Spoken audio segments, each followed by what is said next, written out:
Bom, gente, boa noite. Vamos começar já. Já esperamos aí 5 minutinhos e até em respeito às pessoas que já se conectaram e que estão no horário, a gente já pode dar início ao nosso primeiro webinar do Programa de Educação em Deformidade da Coluna Vertebral da Medtronic. O meu nome é Anne Santos e hoje sou responsável por educação médica de coluna na Medtronic. E esse webinar é a nossa primeira atividade de um programa de educação em deformidade da coluna vertebral, que é composto por uma série de atividades que estão aí distribuídas no decorrer de 2020. Para qualquer informação e mais detalhes desse programa, vocês podem ficar à vontade, entrar em contato com os nossos representantes locais, que eles ajudam a vocês.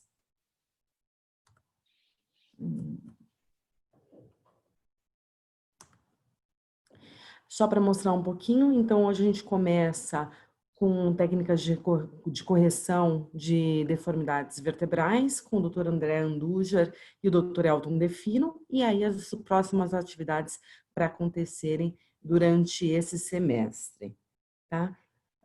Algumas coisas importantes para que a gente possa fazer dessa aula mais fácil e mais interativa.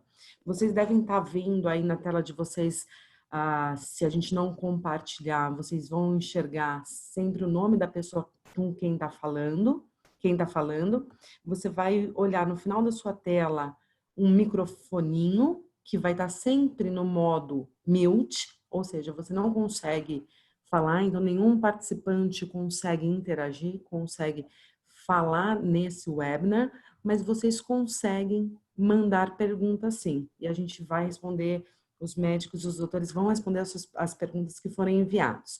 Como que você pode fazer a pergunta? Você vem aqui nessa caixinha de Q&A e pode digitar a pergunta que você queira fazer em qualquer momento da apresentação. A gente vai ter 15 minutos no final das apresentações para as perguntas e respostas, mas eventualmente no meio da apresentação você já quer mandar a pergunta, fica à vontade em fazer essa pergunta através dessa ferramentazinha de Q&A, tá? O chat, ele vai servir só para conversar entre participantes, tá? Os palestrantes, eles não conseguem ver as conversas no chat. Então, realmente, se você tiver alguma pergunta para mandar, clica aqui no Q&A e manda a pergunta para que eles possam responder para vocês. E acho que é só isso que a gente tem para falar da ferramenta. O doutor André Andujar vai começar a apresentação, aí compartilhando com vocês as informações dele e a apresentação dele. Boa noite, pessoal. Eu quero agradecer a Anne e a Medtronic pela oportunidade de estar aqui falando para todo mundo e dizer que eu me sinto honrado, né, e a responsabilidade é grande, ainda mais de estar na companhia do Dr. Elton, que é uma das pessoas que a gente mais tem apreço na história da cirurgia da coluna no Brasil. Bom, me foi dada a missão de falar sobre técnicas de correção na escoliose idiopática do adolescente. Então, é um tema bastante genérico e eu fiquei matutando como é que eu ia organizar essa aula e eu pensei em falar relacionando mais ou menos como é que a gente acaba conduzindo na prática do dia a dia, como é que eu costumo fazer para conduzir os nossos casos aqui em Florianópolis. Então, inicialmente é importante para qualquer paciente que se vai operar, independente da etiologia, é fazer um bom planejamento pré-operatório. Isso inclui, primeiro, na escoliose idiopática, descartar outras etiologias, né? A escoliose idiopática é um diagnóstico de exclusão. Então, fazer uma avaliação clínica bem feita, neurológico, enfim, não é o foco da aula. Mas, além disso, na avaliação clínica, isso vai impactar de uma maneira muito forte no planejamento da cirurgia, é a avaliação da deformidade em si. Então, saber qual ombro está mais elevado, se o tronco está equilibrado ou desequilibrado, qual é o tamanho da giba e a relação entre a giba costal e a giba lombar, se existe aumento ou diminuição da cifose. E esses dados são importantes para a gente definir os níveis de artrodese e as manobras que nós vamos utilizar durante a cirurgia para a correção da deformidade. A avaliação radiográfica, da mesma forma, também é importante, né? E um raio-x panorâmico com o paciente bem posicionado, e as radiografias em inclinações não necessariamente elas não são necessárias sempre. Eu acabo solicitando de rotina, mas eu acredito que hoje em dia, eu acho que 80% dos casos, eu acabo definindo os níveis de artrodese sem precisar das inclinações. Finalmente, a gente sempre classifica de acordo com a classificação de Lenk, né, que nos dá uma orientação em relação a como que eu vou definir os níveis de artrodese. Então, de acordo com o tipo da classificação, a gente toma determinado critério para definir os níveis de artrodese, que é fundamental que você tenha já isso muito bem pensado e planejado antes de levar o paciente para o centro cirúrgico. Lembrando que a escoliose idiopática do adolescente ela é uma deformidade tridimensional, né? Nós não temos uma deformidade apenas no plano coronal. A gente sempre, as vértebras apicais elas sempre se acompanham de rotação, e no plano sagital é muito comum a hipocifose torácica, né? Porque hoje se sabe que, na verdade, o que existe, talvez seja a causa primária da escoliose idiopática, é o sobrecrescimento da parte anterior da coluna vertebral. Então, isso daí, se nessas análises tridimensionais que são feitas hoje com o EOS, então se percebe que o que existe, na verdade, é um sobrecrescimento anterior da coluna, e isso acaba fazendo com que ela rode no plano axial, gerando, então, a escoliose, né? E a correção da deformidade, ela deve ser pensada sempre com base nos 3 planos, não apenas no plano coronal. Ao levar o paciente para o centro cirúrgico, é importante um bom anestesista, uma boa equipe de anestesia, fazer uma anestesia que colabore com o desenvolvimento da cirurgia, né? Após isso, o paciente deve ser bem posicionado, uma mesa adequada, né? É óbvio que aqui no Brasil, eu acho que poucos lugares têm a oportunidade de ter uma mesa como essa, uma Jackson Table, mas preferencialmente uma mesa transparente, que você tenha acesso para ao intensificador de imagem, para toda a área da deformidade. Bom, após o paciente estar bem posicionado, então vai se fazer a incisão e a exposição. Eu costumo sempre fazer uma exposição bem ampla, procurando ser bem cuidadoso na hemostasia. E nessa parte da exposição também é importante que o anestesista deixe a pressão um pouco mais baixa, porque facilita na diminuição do sangramento e facilita muito, acelera muito a exposição. Com isso a gente ganha tempo e sangramento. A gente também usa de rotina o ácido tranexâmico, né? E percebam que a gente faz uma exposição bem ampla até o topo dos processos transversos, né? Isso permite que a gente consiga observar bem a anatomia, e como a gente coloca os parafusos pela técnica de freehand, sem auxílio do intensificador de imagem, eu acho que é fundamental que você consiga analisar o alinhamento da vértebra para você posicionar corretamente o parafuso com o menor risco possível de dano ao paciente. Após a exposição, então, o próximo passo é colocar as âncoras, né? Então, as âncoras que serão utilizadas, elas são de acordo, a escolha de acordo com o tamanho, altura, o peso do paciente, de acordo com a rigidez da curva. Então, curvas de menor magnitude e mais flexíveis, eu costumo usar parafusos monoaxiais ou uniplanares. Curvas graves, a gente costuma usar os parafusos poliaxiais, porque mudam o foco e a intenção da correção da deformidade. A qualidade do osso também é importante, e o tipo de tática de correção que a gente vai utilizar. Tudo isso daí eu acho que são dados que a gente deve utilizar para definir que tipo de de âncora a gente vai usar? Se vai usar gancho, fio de look, bandas laminares ou parafusos, e que tipo de parafuso, né? Como eu falei, em geral, na escoliose idiopática, essa mais comum, por volta de 50, 60, 70 graus, até 80, eu costumo usar parafusos monoaxiais, porque esses parafusos nos permitem o controle do plano axial e a gente consegue uma maior derrotação no plano axial da vértebra, corrigindo a giba. Nas curvas mais graves e rígidas, aí eu já mudo para o poliaxial, porque o objetivo acaba sendo mais a correção da translação. Então, após a colocação dos parafusos, então nós iniciamos os procedimentos de liberação da coluna, que a gente faz de acordo com a necessidade, né? Ou seja, à la carte. Essa aqui é a classificação de Schwab para os graus de instabilização da coluna, digamos assim. O que a gente faz de rotina é a ressecção das facetas e as osteotomias de ponte, né?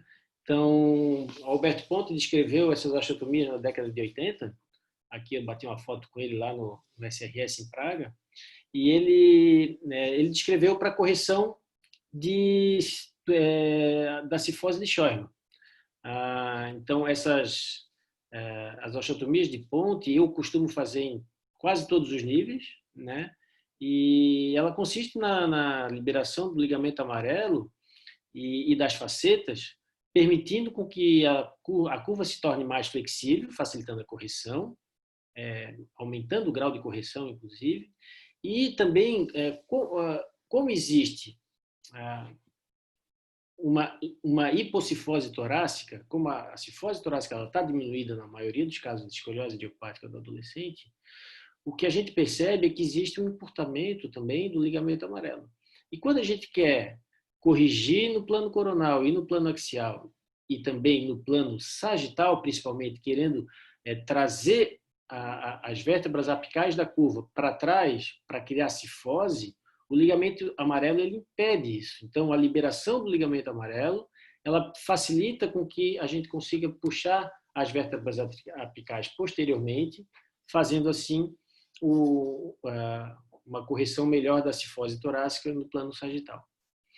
E, além disso, as osteotomias de ponte, elas também são, para mim, uma fonte de enxerto, né? Um enxerto de muito boa qualidade, e com isso, desde que eu passei a utilizar as osteotomias de ponte de rotina, a quantidade de enxerto que eu consigo, ela é suficiente para que eu não precise mais retirar enxerto, eu não tiro mais enxerto do ilíaco.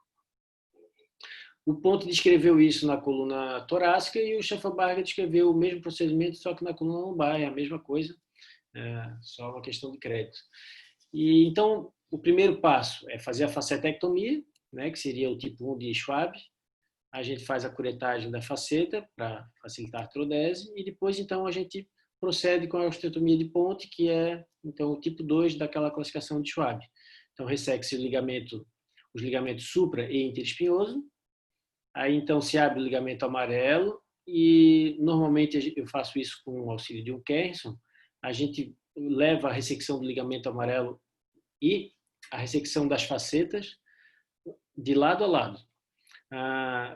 Nas escolioses idiopáticas, quanto mais grave for a curva, mais osso eu tiro do lado da convexidade. Eu acredito que isso facilita também a correção no plano coronal. E à medida que a gente vai fazendo essas osteotomias de ponte a cada nível, a gente vai percebendo que a curva vai se tornando mais flexível. E então, essa ressecção assimétrica, no momento da colocação da haste, ela vai permitir com que o lado da convexidade tenha mais espaço para encurtar, facilitando, assim, a correção do plano coronal. Aqui, então, uma vista da exposição, depois os parafusos colocados e, finalmente, a haste colocada, só para dar uma exemplificação. Após a realização dos procedimentos de liberação, então, nós vamos adaptar a haste para corrigir a deformidade. As hastes podem ser de vários materiais e cada um tem sua característica diferente, né? Então, as ligas de titânio elas são mais flexíveis do que as de aço e do que as de cromo-cobalto. As de cromo-cobalto são mais rígidas e elas têm a vantagem de de se adaptar com menos facilidade à coluna. Na verdade, nas hastes de cromo cobalto, a gente consegue trazer mais a coluna para a haste, enquanto que as hastes de titânio, muitas vezes elas se moldam, apesar de a gente deixar ela pré-moldada no plano sagital com a lordose e a cifose adequadas. No momento da colocação, ela acaba cedendo e ela vai até a coluna, ao invés da coluna vir até a haste. Então, o que a gente tem utilizado atualmente, eu tenho tido a preferência de utilizar uma haste de cromo cobalto na concavidade, que é a haste que sofre maior estresse, e depois eu uso a haste de titânio na convexidade. Essa haste, ela deve ser, antes de ser colocada, ela já deve estar moldada no plano sagital, isso é feito pelo cirurgião, e a gente faz também uma moldagem diferente entre a haste da concavidade e a haste da convexidade. Como, em geral, a haste da concavidade, a gente tem, como em geral, a gente tem uma diminuição da cifose torácica, então a gente quer aumentar a cifose torácica. E é justamente o lado da concavidade que a gente quer trazer mais para trás. Então, essa haste da concavidade a gente deixa uma hipercifose, enquanto a haste da convexidade a gente deixa uma hipocifose. No momento da colocação de ambas as hastes, essa diferenciação na moldagem delas vai forçar a derrotação das vértebras apicais. Lembrando que, se você tiver uma haste de cromo cobalto na concavidade, você não pode fazer uma hipercifose tão acentuada, porque ela não vai ceder tanto. A haste de titânio, ela cede bastante. Então, se você não tiver a oportunidade de usar a haste de cromo cobalto, eu sugiro na haste de titânio você realmente fazer a haste da concavidade, fazer uma hipercifose bem acentuada, porque ela vai acabar cedendo. Para a colocação das hastes, existem várias manobras de correção que a gente pode abrir mão, né? Então, existe a técnica da derrotação da haste, a translação, o cantilever, distração, compressão, moldagem in situ e a derrotação vertebral direta. Nós vamos discorrer agora sobre cada uma especificamente. Então, a derrotação da haste ela foi descrita inicialmente pelo Dr. Jean Dubussé e pelo Yves Cottrell nos anos 80, naquele instrumental de CD que eles desenvolveram. E a técnica que eles utilizavam era a colocação de ganchos, a haste era modelada in situ a deformidade e ela sofria uma rotação de 90 graus, tentando transformar o que era escoliose em cifose. E ele acreditava que isso fazia a derrotação axial das vértebras apicais. No entanto, isso era muito difícil de avaliar naquela época, e mais tarde, em 95, Labelle fez um estudo que ele provou que muito pouco mudava no plano axial com esse tipo de técnica, né? Aqui é o exemplo de um caso que a gente fez na época, com múltiplos ganchos, fazendo da mesma forma. Se você observar aqui, a rotação do pré-operatório não mudou muito em relação ao pós-operatório. A gente teve uma boa correção no plano coronal, mas a impressão que dá é que no plano axial a rotação não teve muita diferença. A gente também teve uma boa melhora do plano sagital, com uma melhora da cifose. Bom, a translação é uma forma de correção onde se faz uma fixação nos extremos da curva com a haste, os parafusos dos extremos são fixados na haste, e aí, através de instrumentais que podem facilitar essa correção, geralmente são as torres de redução, os persuades, ou parafusos de translação, ou até mesmo uso daqueles rockers, ou também se pode utilizar bandas subliminares ou feed loop, que a gente vai gradualmente e suavemente trazendo a coluna em direção à haste, né? Essa manobra de correção através da translação, ela funciona melhor nas curvas mais flexíveis. Curvas muito rígidas, existe um risco muito grande de pull-out dos parafusos, a menos que você use no ápice as bandas ou os fios de loop. O braço de alavanca, ou a manobra de cantilever, ela é classicamente utilizada naquelas curvas neuromusculares com obliquidade pélvica, quando se fixa a pelve, e aí você usa a alavanca para trazer a correção da pelve no restante da coluna. Na escoliose idiopática, eu uso isso nos casos onde existe, que não são comuns, mas quando existe aumento da cifose torácica. Então, quando existe o aumento da cifose torácica, a gente inicia com a haste da convexidade e a gente fixa a parte proximal da haste inicialmente, como está aqui, e abaixa a haste fazendo a manobra de braço de alavanca, corrigindo e diminuindo a cifose torácica simultaneamente com a correção da escoliose, né? Como aqui no caso exemplificado. Também existe a possibilidade de a gente fazer distração na concavidade das curvas e compressão na convexidade. Quando a distração na concavidade for na região torácica, lembrar que sempre que você faz distração ou compressão no plano coronal, vai haver algum efeito no plano sagital simultaneamente. Então, quando a gente faz a distração na concavidade da coluna torácica, a gente está levando ao aumento da cifose. E quando a gente faz a distração na coluna lombar, a gente diminui a lordose. E a gente sempre quer, na correção da escoliose idiopática, dentro do possível, aumentar a cifose e aumentar a lordose lombar, né? Lembrando que a maioria dos pacientes com escoliose idiopática tem hipocifose. Então, quando a gente faz a compressão na convexidade, a gente vai diminuir, na região torácica a gente diminui a cifose torácica e na região lombar a gente aumenta a lordose lombar. Então, a preferência é, em geral, as curvas torácicas são para a direita e as curvas lombares são para a esquerda. Então, a gente inicia com a haste do lado esquerdo, fazendo a correção, inicialmente no plano, através da manobra de braço de alavanca, ou a manobra de translação, ou de rotação, enfim. E aí você faz, então, a distração, inicialmente no lado esquerdo da côncava, na curva torácica, ou seja, do lado côncavo, porque aí a gente está ganhando cifose, e já faz a compressão na curva lombar, à esquerda, na convexidade da curva lombar, que fica para a esquerda, onde a gente também já vai ganhar simultaneamente lordose lombar. Outra forma de corrigir a deformidade é através da modelagem in situ da haste. Então, eu geralmente utilizo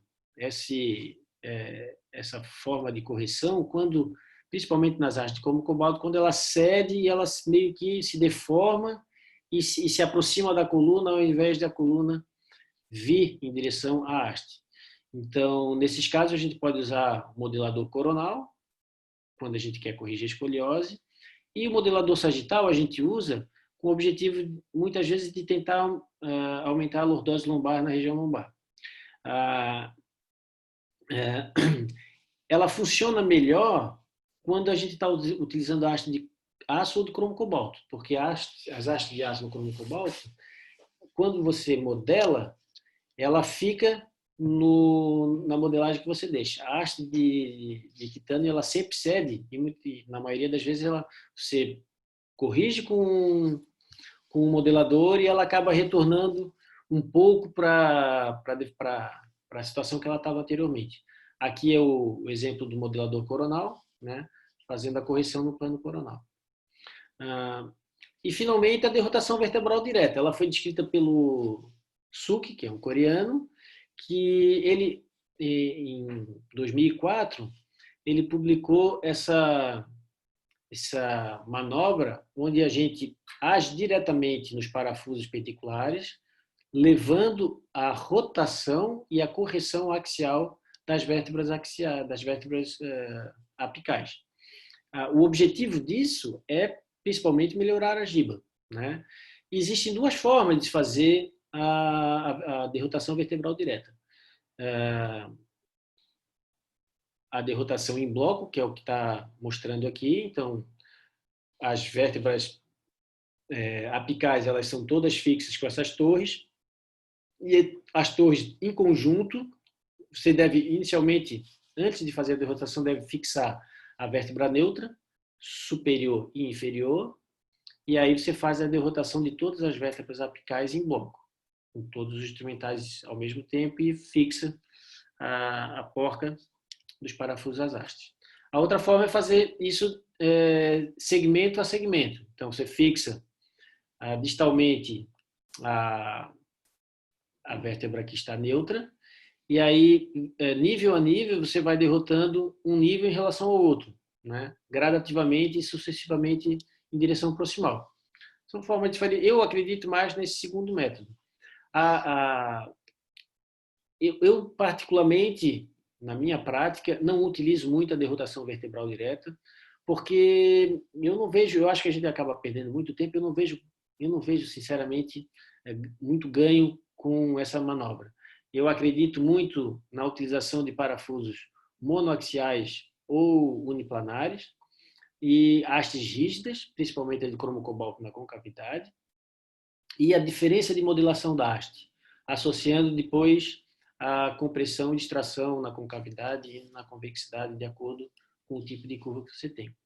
Como é que a gente pode avaliar se realmente conseguiu a correção no plano axial ou não, né? Através do alinhamento das costelas. Então, aqui a gente vê como existe uma diferença do alinhamento no pré-operatório das costelas da concavidade e da convexidade, e no pós-operatório como elas se tornaram muito simétricas, né? Então, houve aqui realmente uma grande derrotação das vértebras apicais. E lembrando, para que a gente consiga isso, não dá para usar parafuso poliaxial. O parafuso poliaxial ele não se presta para fazer manobra de rotação vertebral direta, né? E a outra forma de avaliar a correção do plano axial é através do posicionamento de parafuso no raio-x. Por exemplo, aqui a gente vê que esses parafusos aqui do lado direito, eles não apontam para fora, eles apontam exatamente nem para dentro nem para fora, né? E os do lado esquerdo estão apontando para dentro. Então, ele criou, esse grupo de autores aqui, criaram um método onde, avaliando o posicionamento da ponta do parafuso no raio-x, eles criaram uma classificação em que você consegue, mais ou menos, entender quantos graus de rotação você tem em cada vértebra, né? No caso, aquelas vértebras lá do caso que eu mostrei estariam mais ou menos nessa situação aqui, né? Seriam tipo 1. Bom, existe muita pesquisa, principalmente existe uma força-tarefa da Scholastic Advanced Society, liderada pelo Labelle, tentando compreender melhor essa relação entre plano axial, plano sagital e o plano coronal nas escolioses idiopáticas, e existe uma tentativa de se criar uma classificação nova, tridimensional, para a escoliose idiopática. Mas isso ainda está, eu acredito que não está muito perto de se conseguir, não. Bom, após a finalização das manobras de correção, então vai se iniciar o processo de fechamento da ferida, né? E antes que se faça a decorticação, você pode pensar em fazer ou não a costoplastia, né? Normalmente, nessas curvas de menor grau, até cerca de 70, 80 graus, eu não costumo fazer costoplastia, porque utilizando os parafusos monoaxiais, a gente consegue uma derrotação muito satisfatória e a giba diminui consideravelmente. Eu deixo para fazer as costoplastias naqueles casos mais graves, em que realmente sobra uma giba muito acentuada, e isso a gente avalia ali após a correção, clinicamente. E eu acho que nesses casos vale a pena fazer. Eu ainda faço costoplastia nesses casos mais graves, porque além da correção do plano coronal, na radiografia, que o paciente olha e fica feliz, além da correção estética, mas por mais que o paciente esteja bem equilibrado tridimensionalmente, mas aquela giba residual, aquilo ali incomoda o paciente para o resto da vida, né? Cada vez que a pessoa senta e ela encosta somente um lado das costas na cadeira, imagina que você não consegue sentar por inteiro na cadeira, você fica sempre meio inclinado. Então, eu acho que não é apenas uma questão estética, é uma questão de conforto mesmo para o resto da vida. Após isso, então, a gente faz uma decorticação de todas as lâminas pela técnica de Hibbs e utiliza enxerto autólogo, né, que foi retirado das próprias vértebras. Como eu falei, eu não retiro mais enxerto ilíaco, principalmente pelas osteotomias de ponte que eu faço de rotina. E a gente termina, então, colocando vancomicina em pó para evitar a infecção, para diminuir o risco de infecção, e deixa sempre um dreno de sucção na ferida. Nas curvas mais graves ou rígidas, aí a gente muda um pouco a abordagem, né? Eu também faço as osteotomias de ponte em todos os níveis. Aí eu deixo de utilizar os parafusos monoaxiais ou uniplanares, porque o estresse é muito grande. E aí eu acho que fica mais seguro se utilizar os parafusos poliaxiais. E o meu objetivo é mais corrigir a translação no plano coronal do que propriamente a rotação no plano axial. E muitas vezes essas curvas são muito rígidas, há a necessidade de você realizar a ressecção vertebral ou uma osteotomia de subtração pedicular assimétrica na vértebra apical que permita o encurtamento, algum encurtamento da coluna vertebral e evitando o alongamento exagerado da medula, que ela não aceita isso e acaba dando sinal, a queda de sinal durante a correção da deformidade. Então, a subtração pedicular ou a ressecção vertebral são aqui os tipos 3, 4 e 5 de Schwab, né? Então, tanto a osteotomia de subtração pedicular quanto a ressecção vertebral, elas devem ser feitas de forma assimétrica. A gente resseca mais osso da convexidade do que da concavidade. Aqui é o exemplo de um paciente uma curva relativamente grave, onde a gente fez aqui uma ressecção vertebral no ápice, e aí depois a gente consegue esse grau de correção da deformidade. Outra forma de agir também nessas curvas graves é a utilizando uma haste de extração temporária. Então, logo que você faz a exposição, eu já coloco nos parafusos distais ou no ilíaco uma haste fazendo a distração entre o ilíaco e uma costela proximal. E aí, como nesse caso aqui, né? Então, você coloca um gancho aqui na costela, coloca uma haste de extração que pode estar apoiada no ilíaco ou no parafuso distal da artrodese, e à medida que vai colocando os parafusos, eventualmente você vai lá e distrai um pouquinho essa haste aqui. Você veja como dá para ver bem aqui o comprimento da haste que tinha aqui no início, como aqui já diminuiu, e que depois de todos os parafusos colocados, como ela já está bem mais curta aqui, ou seja, a gente foi distraindo a haste ao longo do procedimento, o que vai facilitar muito a colocação, então, da haste e a correção final. E aí a colocação da haste a gente faz inicialmente com a haste do lado contralateral, que é o lado da convexidade, fazendo a manobra de braço de alavanca ou cantilever, e aí você adapta a haste da convexidade, fixa, retira a haste de distração temporária da concavidade e coloca a haste definitiva na concavidade. Então, outra possibilidade também, eventualmente, quando você tem uma deformidade muito grave, rígida e que às vezes sangra bastante tempo e você já tem muito tempo de cirurgia, é o estagiamento, né?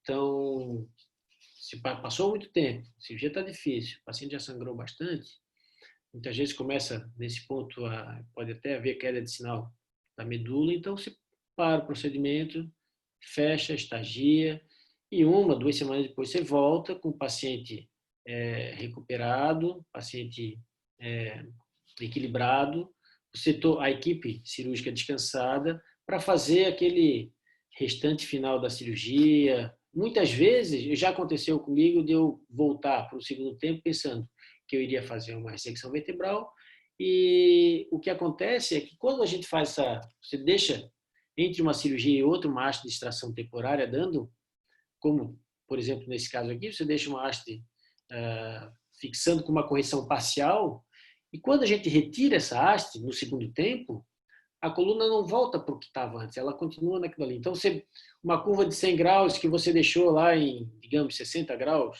entre uma cirurgia e outra, na segunda cirurgia você vai acabar corrigindo uma curva de 60 graus. E, às vezes, só com as osteotomias de ponte que foram realizadas no primeiro tempo, você já consegue fazer a correção final da artrodese, da deformidade. Então, para finalizar, eu acho que o que tem que ficar de mensagem é que é importante ter uma equipe dedicada, isso está provado hoje em dia que aumenta, diminui o risco, aumenta a velocidade do procedimento, diminui sangramento, diminui índice de infecção e índice de complicações.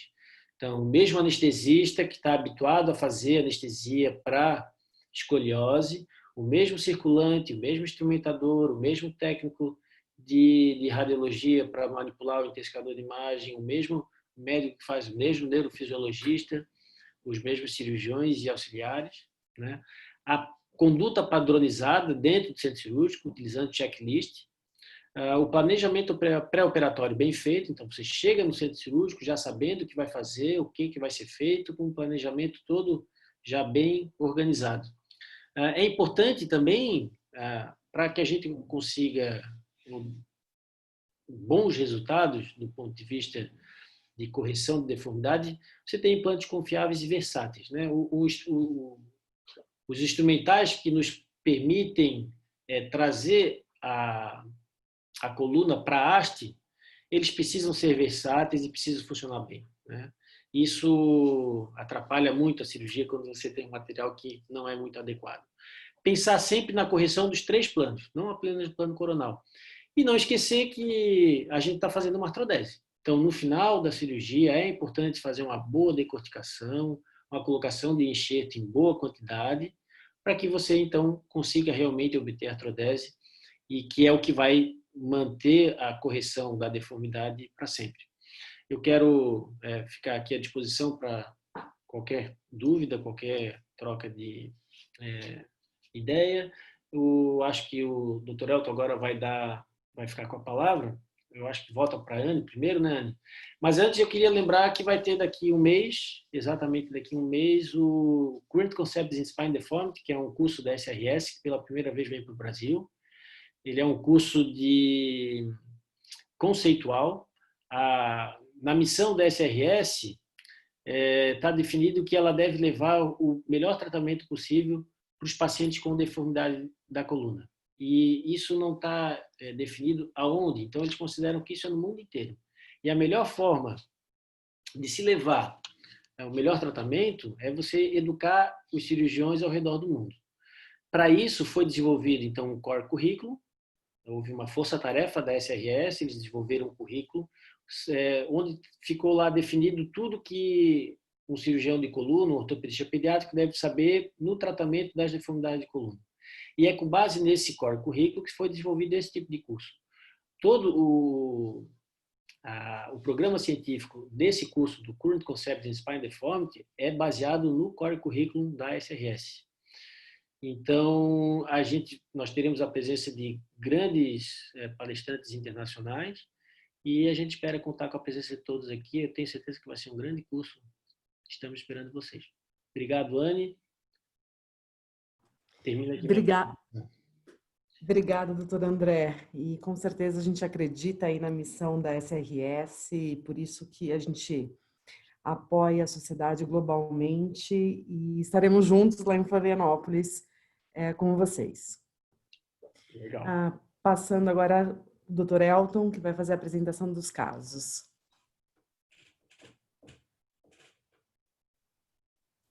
Ok. Eu preciso do compartilhamento da tela.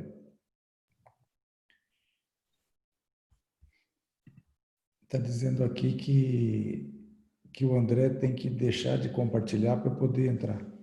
Como é que eu faço isso? Pronto, já interrompi. Perfeito. Vamos ver agora se a gente consegue.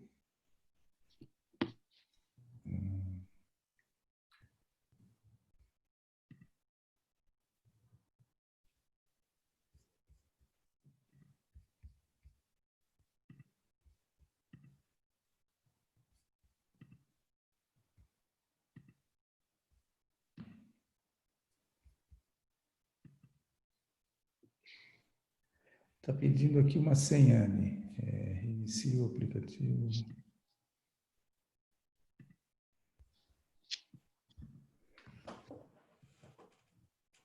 Diz aqui que o senhor tem que dar um duplo clique na tela. Vamos ver. Aqui. Foi? Foi.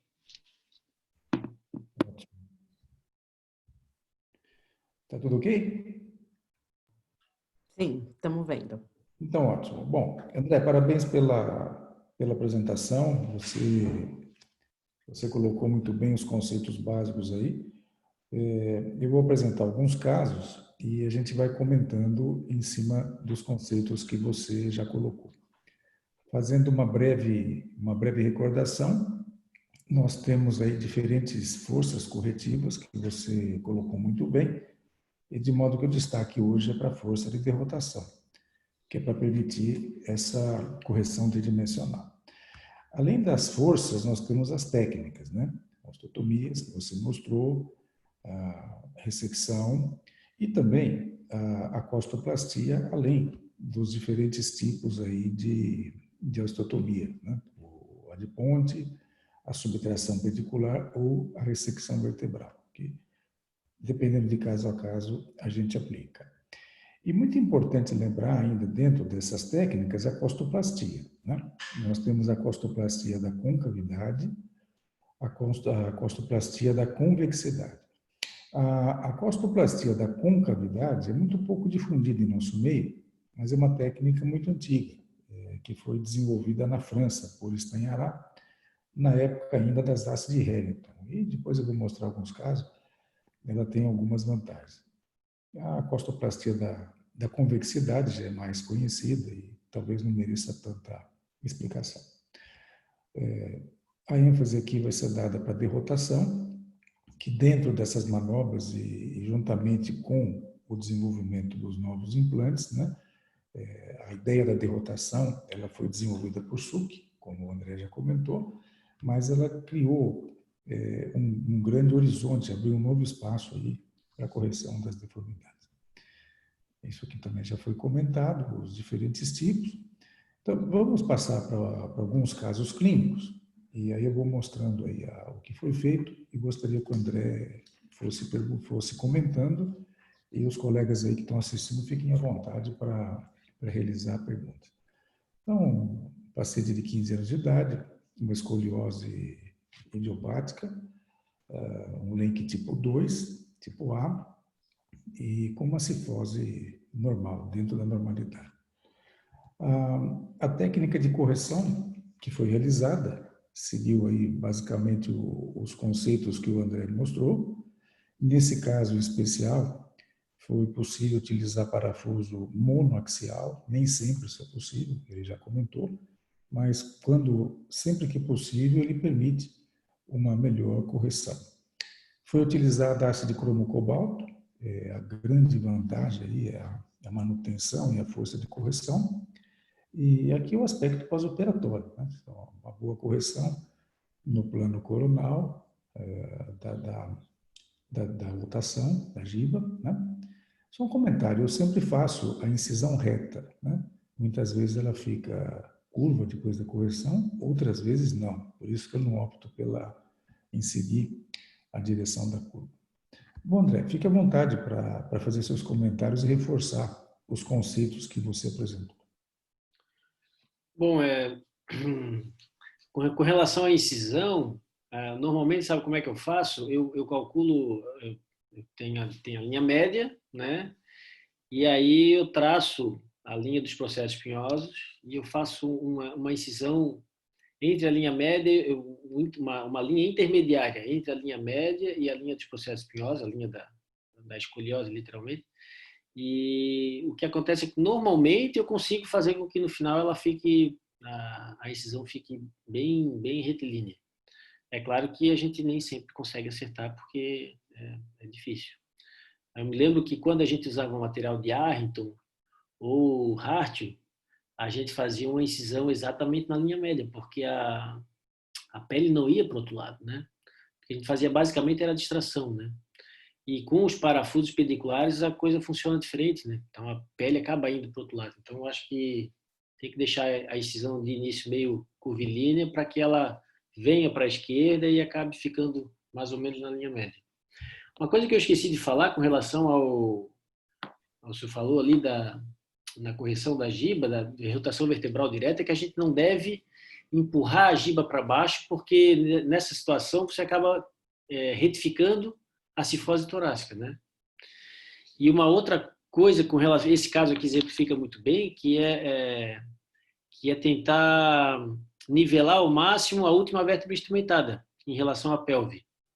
Então, isso a gente faz fazendo compressão e distração, que o senhor conseguiu muito bem aqui nesse caso, né, doutor Elton? Esse caso ajudou também porque ele tinha uma cifose normal, né? A haste de titânio também ajudou. Depois, na sequência, a haste de cromo cobalto, depois eu vou mostrar outras hastes, né? Mas a configuração também ajudou bastante. O nivelamento dessa vértebra mais distal também é importante. É interessante o conceito do Suki, de derrotação.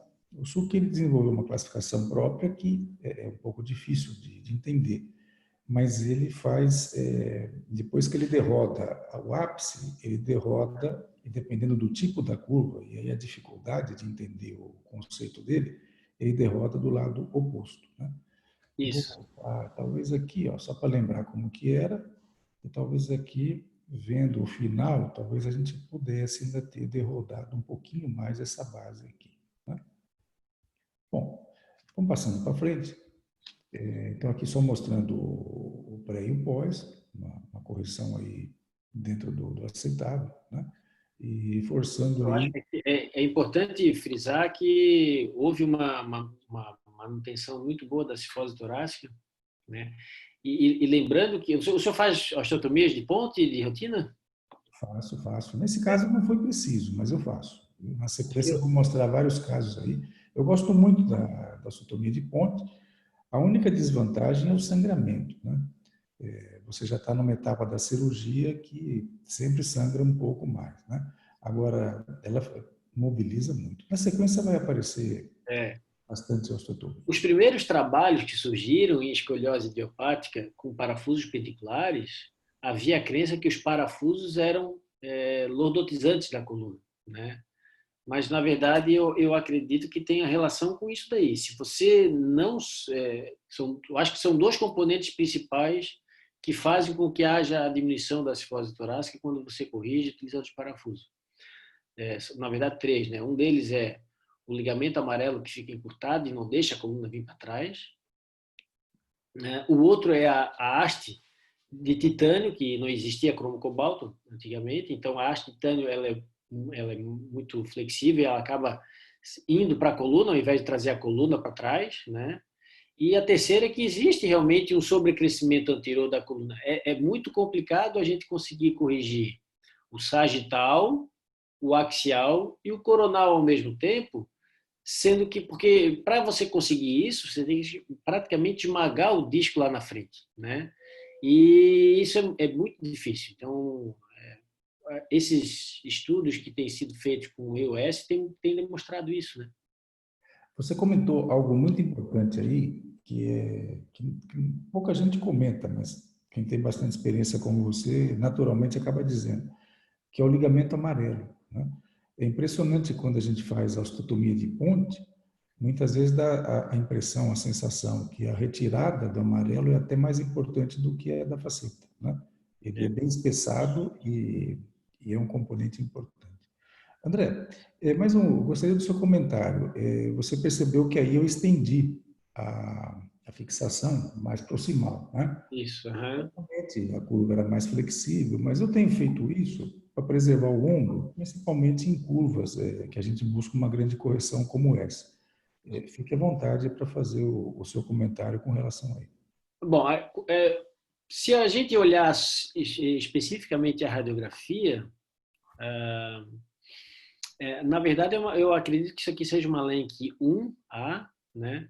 E, teoricamente, a princípio, não parece haver necessidade de incluir a curva proximal na artrodese. Mas, se a gente olhar ele clinicamente, o ombro esquerdo parece mais elevado.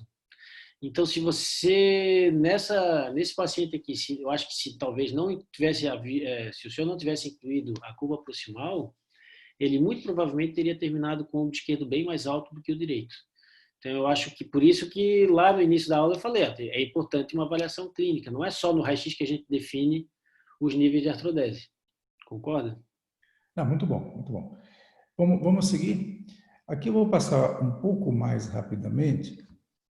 Isso aqui também foi feito de acordo com esse princípio, ainda é material de geração antiga. e com hastes de titânio, né? E é interessante que, comparado com o caso anterior, na radiografia a gente observa aí uma retificação de cifose, né? Com a haste de titânio 7. Mas o resultado clínico não é tão ruim como a gente poderia esperar, né? Principalmente a rotação vertebral, né? Que é uma coisa importante. E lembrando aqui, André, eu fiz a incisão do mesmo jeito. Olha que interessante, aqui ficou retinho, né? Certo? Não é Tem algo hora, por muito... isso que eu sempre faço reto. Eu fiz reto e continuo reto. A outra eu faço reto e fica. É. Então, pode Mas comentar. é aqui que entra uma frase que diz o seguinte: ortopedia é arte e ciência. Então, tem um bocado de ciência, mas tem um bocado de arte também aí, né? Essa é a coisa, é a arte. Bom, então é só para frisar aí a correção com a haste ainda de titânio, aqui também ó, são casos mais antigos, né? Clinicamente uma boa correção, seguindo os princípios aí que já foram comentados, mas quando a gente observa o sagital, né, a haste retifica. Mas nem sempre, clinicamente, isso se reflete, né? Então, aqui mais um caso, vou passar rapidamente para a gente. A Esse boa. caso, doutor Elton, esse caso, o que dá para perceber ali é que, como o senhor disse ali, houve uma retificação da... O meu mouse não consegue ver, não, né? Não, É só deixa o eu seu. ver mais aqui, ó. Vê se É, é e isso que eu como mostrar. retificou a cifose aqui embaixo, acima da cifose dá a impressão de que fez um pouquinho de... Como não chega a ser uma cifose juncional proximal, mas a paciente, para poder ficar equilibrada, ela teve que forçar um pouco a cifose lá em cima, não é verdade? Mas, repito, clinicamente não reflete aquilo que a Sim, radiografia sim, sim. mostra. Aqui mostrando a derrotação, né? Esse caso deu certo, a incisão reta, mais uma vez. Aqui um outro caso, mesmo princípio, percebam a giba, a utilização aí da haste ainda de titânio, né? Percebam o intraoperatório e uma boa correção da giba, tá? Sem dúvida. Doutor Elton, Oi, tem uma pergunta aqui do ah, Leonardo Ferreira. muito bom. Ele está perguntando assim, ó, boa noite, qual a posição de vocês quanto à densidade de implantes para a correção da escoliose?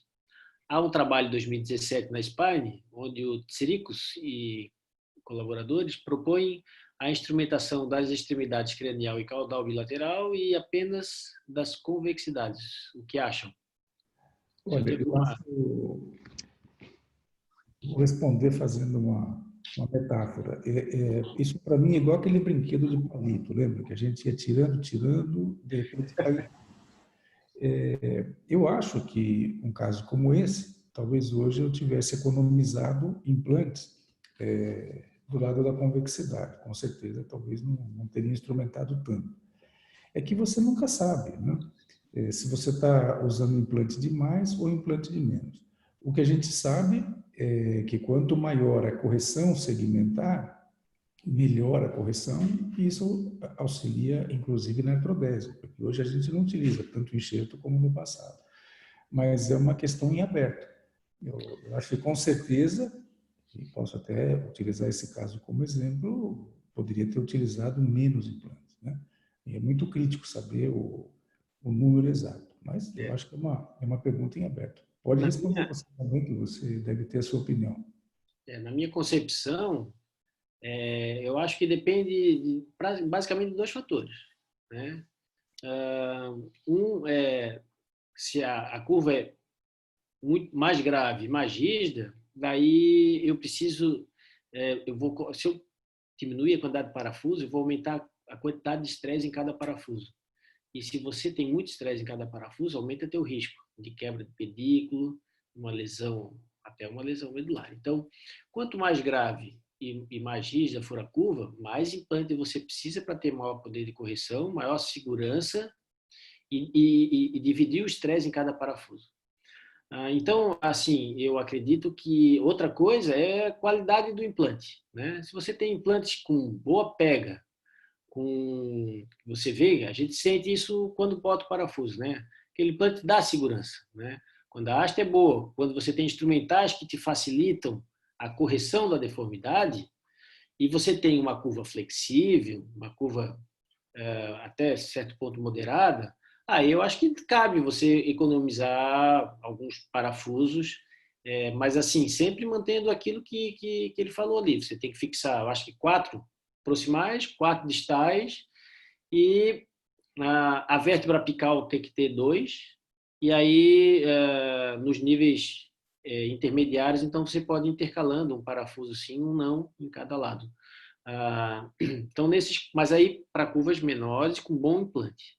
Curvas mais graves ou implantes de não, que é o que a gente usa nos hospitais públicos, aí eu tenho receio de tentar economizar o número de parafusos e ter algum tipo de complicação.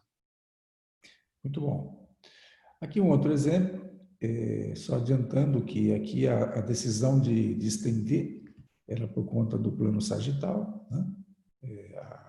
O critério de instabilidade era o plano sagital, realizado as osteotomias de ponte e também conseguindo uma boa correção. Mais uma vez, percebam a giba como melhorou bastante, né? Foi feita a derrotação, mas mais uma vez mostrando a haste de titânio cedendo, apesar de clinicamente ter um resultado aceitável. Tá ok? Aí as osteotomias de ponte, André, fique à vontade para comentar. Não, a correção ficou muito boa e eu acho que eu não faria diferente de forma alguma. Talvez um excesso de zelo aí poderia ter realizado complementarmente a ressecção da... Toracoplastiazinha ali. Mas, comparado com o pré, eu acho que seria um preciosismo e talvez seria... Mas é aquilo que eu falei, assim, né? Esse preciosismo faz diferença para ele pro resto da vida, né? Porque ele vai passar o resto da vida encostando com essa gibinha na cadeira ali, né? Então, o que para a gente pode não parecer muito, para eles é bastante coisa, né? Então, só que isso é uma questão de, às vezes a gente avalia ali na...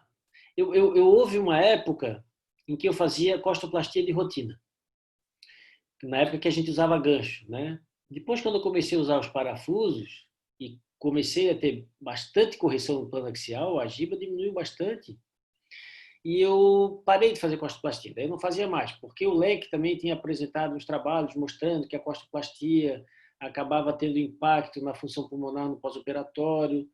E aí eu achei que não, eu não vou mais fazer costoplastia porque eu também não quero piorar a função pulmonar do paciente. Só que daí, naqueles casos assim, que a giba é maior e acaba ficando uma giba residual, no pós-operatório, a gente vê que aí a gente começa a reavaliar o que a gente faz, né?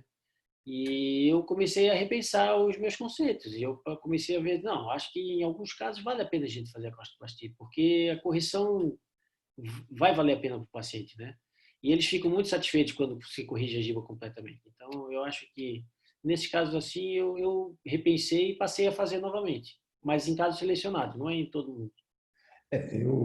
Eu também concordo que esse caso aí, se tivesse perdido um pouquinho mais de tempo aí, ressecado essas costelas, eu acho que o resultado poderia ter sido bem melhor, né? Inclusive, aumenta a quantidade de enxerto para a artrudese, né? Sim, sim. É melhor perder tempo fazendo costoplastia do que perder tempo tirando o enxerto do ilíaco. Bom, o ilíaco, eu só vou reforçar o que você mencionou. Eu não abro ilíaco para tirar enxerto há muitos anos, entende? Eu também. Eu fazia de rotina, mas agora já não faço mais. Principalmente com as osteotomias de ponta, não vejo necessidade. Bom, vamos adiante aqui mais um caso, já uma curva mais grave, né? Essas curvas lombares, às vezes a dificuldade de corrigir a rotação é muito grande, maior do que a torácica, né? Apesar que aqui a curva torácica predominava. Então, em mais um caso, mostrando as osteotomias em vários níveis, em toda a coluna, a gente utiliza a derrotação em bloco, é uma questão de preferência, mostrando aí a versão antiga, né? A versão nova do material já facilitou muito, mas assim, a nossa preferência pessoal é fazer em bloco e aquilo que falta a gente tenta fazer individual, né? Mostrando aí um dos casos, a montagem, e a correção final, só para exemplificar. Bom, André, vamos passar para a curva rígida agora, tá ok? Opa! Vamos lá. Infelizmente, não é sempre que aquelas curvas flexíveis aparecem. A própria definição de curva rígida é complexa, mas quando tem COB acima de 90% e uma flexibilidade menor que 30%, elas são classificadas assim. Tá? Existe uma gama grande de opção, desde tração pré-operatória, liberações, e o que a gente busca é uma mobilização adequada, buscar a máxima correção e evitar complicação neurológica, porque não adianta um raio-x bonito e o paciente sem mexer. Sim. As osteotomias têm auxiliado muito nessa modalidade de curva. Então, aqui mostrando, isso aqui era um Marfan, e uma curva rígida, e com as osteotomias de ponte, do jeito que você mostrou, foi possível obter boa correção. Só para frisar, eu não economizei pedículo lá em cima, não. Ali foi a dificuldade técnica de colocar.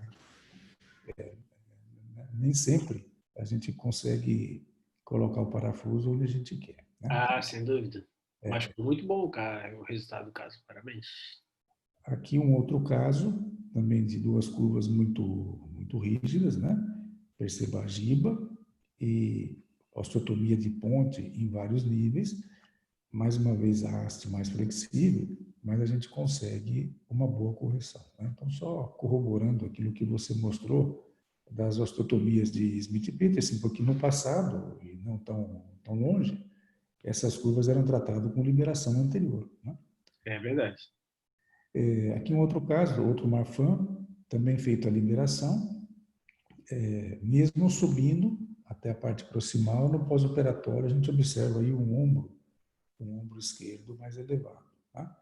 Isso depois, felizmente, corrigiu mais uma Mas vez. aqui ali é pós-operatório imediato, né? Isso aí, Pós-operatório imediato. em geral, depois de 3, 6 meses, melhora. Mas percebam aí, basicamente fazendo a técnica que você mostrou aí, só com osteotomia de ponte. Tá ok? Aqui eu vou mostrar rapidamente alguma coisa que eu ainda utilizo até hoje, apesar de ser muito pouco divulgado aqui no Brasil, que é a costoplastia da concavidade, que é aquela técnica do Stanhará. Tá? Então, o que é isso? Você você resseca a costela no lado côncavo e joga a costela por cima da haste. Tá? Isso é uma técnica antiga, ela tem a vantagem de ajudar a mobilizar a curva e ela levanta aquela parte mais baixa. Então, aqui, olha, perceba um caso como esse aí. Tá? Esse é um caso antigo. Na época a gente não tinha potencial, não dava para fazer muita coisa, então não se arriscava. Então vocês percebam que, do ponto de vista radiográfico, a gente não mexe muito na curva, mas o resultado estético é muito bom. Né? Fantástico. Você gosta dessa técnica, André? Qual que é a sua... Eu já usei umas 2 vezes umas curvas, há bastante tempo, umas curvas mais rígidas, eu não estava conseguindo a correção, o transoperatório, eu fiz isso e realmente parece que solta a curva, porque a costela da concavidade, quando você tem uma curva principalmente mais aguda, ela parece que impede a translação da vértebra apical, né? Então você tira como se fosse um stop aquilo ali, né? Realmente funciona muito bem. Mas aí eu fiquei com medo de que uma costela dessa acabou furando, fez um pneumotórax ali, sabe? O E aí incomodou um bocado, eu fiquei com medo daquilo ali. pneumotórax é uma complicação dessa técnica. É. Você tem que estar atento, porque a hora que você resseca a costela, pode ocorrer. Mas isso pode ocorrer também na convexidade. Sim, sem dúvida. Mas é que eu acho que na concavidade ela é mais, Ela é mais arriscadinha, né? mais arriscada. Então, é recomendado, acabou a cirurgia, faz a radiografia e se tiver, você drena. Né? Sim. Mas tem que ficar atento. Vou mostrar mais alguns casos. Esse aqui é o mais recente que eu fiz, né? Também com essa técnica de uma curva grave, 21 anos, uma curva mais rígida, né? Eu fiz aquela técnica que você mostrou da alavanca, corrigindo inicialmente pela convexidade e associando a costoplastia. Percebe que Pela curva, eu nem mexi aqui na parte apical, não fiz osteotomia, não fiz nada. Sim. E percebe que, do ponto de vista estético, uma boa correção com menos cirurgia, né? Mas o senhor fez a costoplastia na convexidade aí, né? Concavidade. Na concavidade? Concavidade jogando a haste por cima. Tá? Uhum. Ok? Vamos passar a outros casos. Então, é uma técnica, isso aqui é só osteotomia, eu acho que a gente pode passar rapidamente para poder discutir outras coisas, né? Aqui mostrando um caso já de costoplastia da concavidade associada à osteotomia. Então, aqui já é uma escoliose. Eu sei que você tem muita experiência com osteotomia, né? Sim. Fique à vontade aí para comentar. Aqui você percebe que eu associei a osteotomia vertebral da parte apical, né? Percebe aqui a medula, né? Foi aqui que eu fiz a cunha. E junto associei a costoplastia da concavidade. E o aspecto estético, eu fiquei satisfeito. Entende? Faça seus comentários aí, que você tem muita experiência com osteotomia, que eu sei.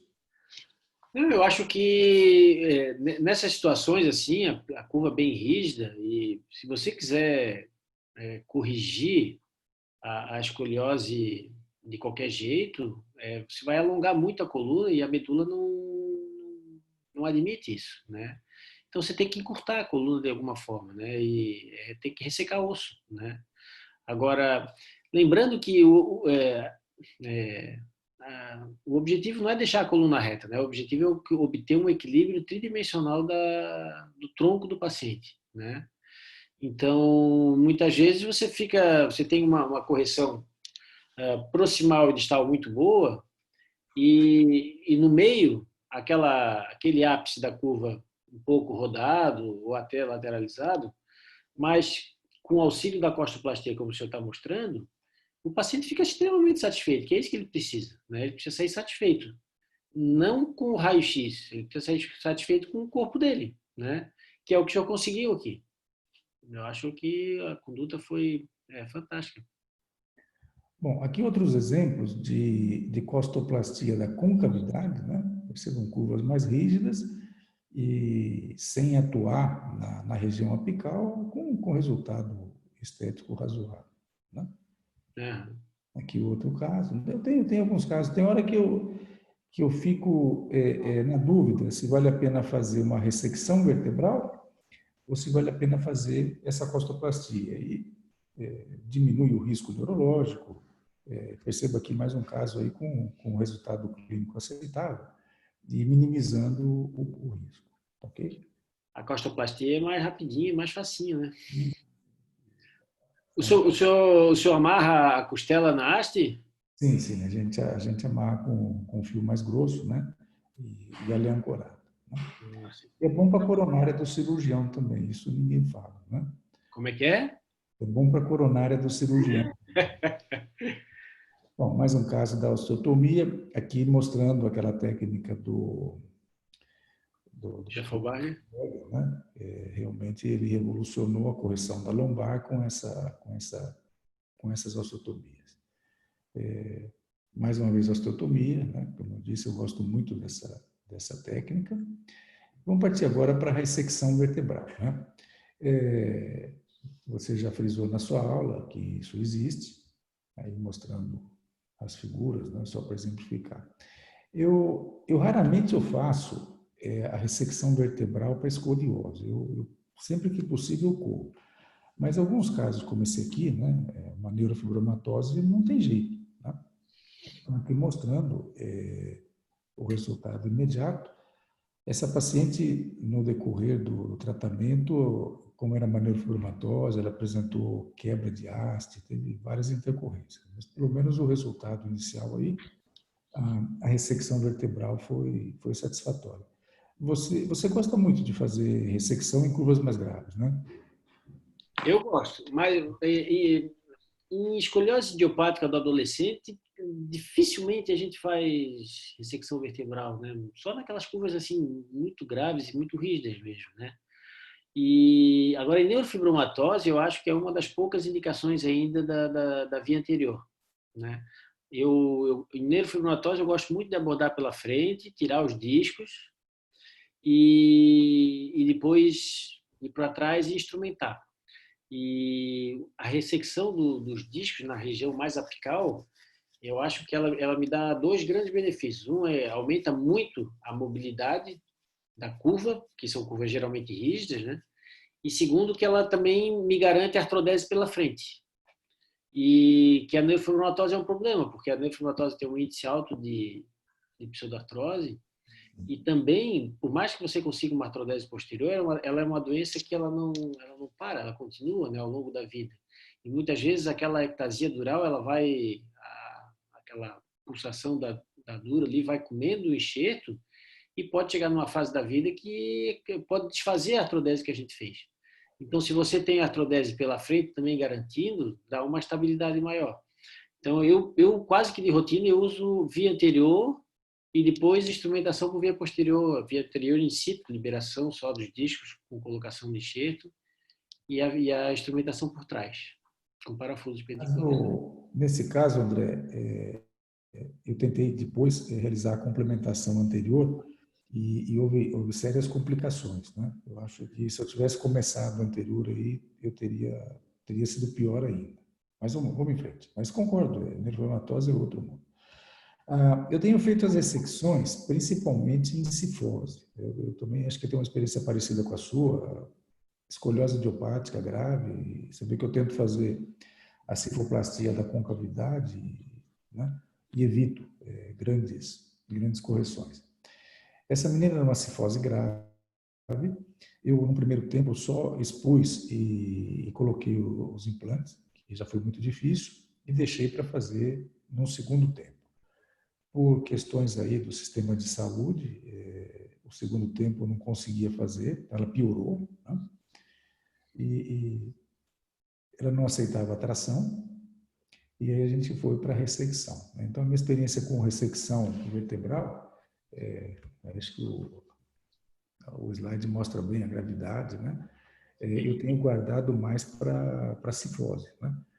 E, felizmente, em alguns casos, a gente consegue uma boa correção com a ressecção vertebral, colocação de queijo. Na sequência, você vê que clinicamente ela ficou bem, mas na sequência houve muita quebra de haste, né? Essa semana mesmo foi feita a revisão, mesmo com queijo, mesmo com muito enxerto, essas ressecções têm evoluído para quebra de haste.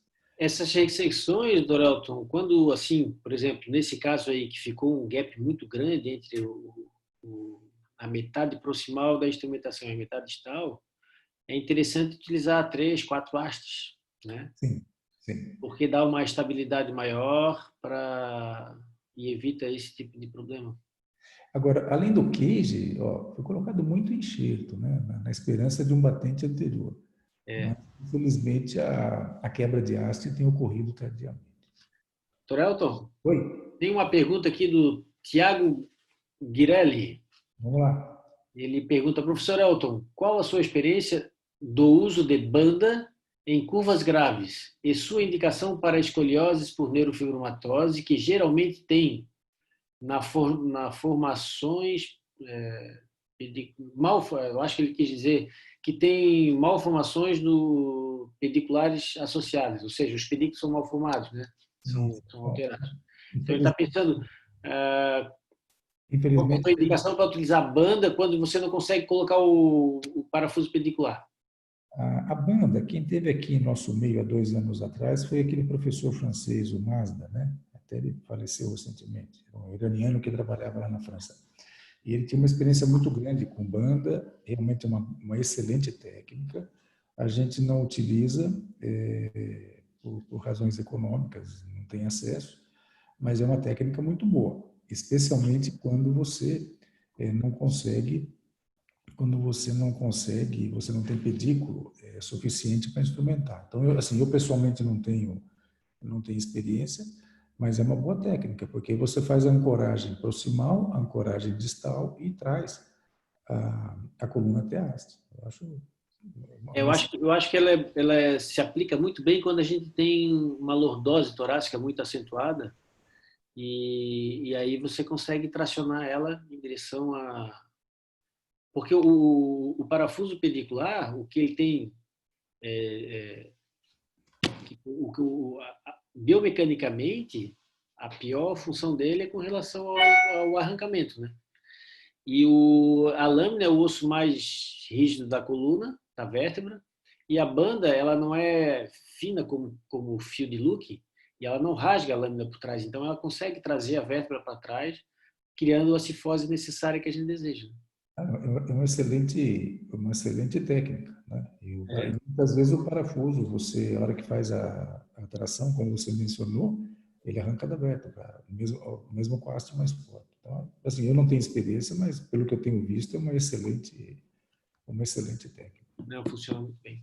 Bom, eu acho que chegamos ao fim, né? Tem mais uma última pergunta aqui do Bessa.